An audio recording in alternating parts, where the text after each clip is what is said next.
Hello everyone, in this video I will show you how to enable or disable usage and diagnostics in Samsung Galaxy S24 Ultra. So before starting the video, don't forget to subscribe the channel and also press the bell icon. So first of all, open settings. Now in settings, scroll down and here click on security and privacy. Now in security and privacy, scroll down and here click on more privacy settings and then scroll down to the end and click on usage and diagnostics. Now here you will see a usage and diagnostics button.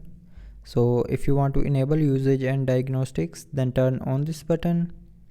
And if you want to disable usage and diagnostics, then tap on this button again to turn it back off. So with this button you can enable or disable usage and diagnostics in Samsung Galaxy S24 Ultra. So I hope you liked the video. Thanks for watching.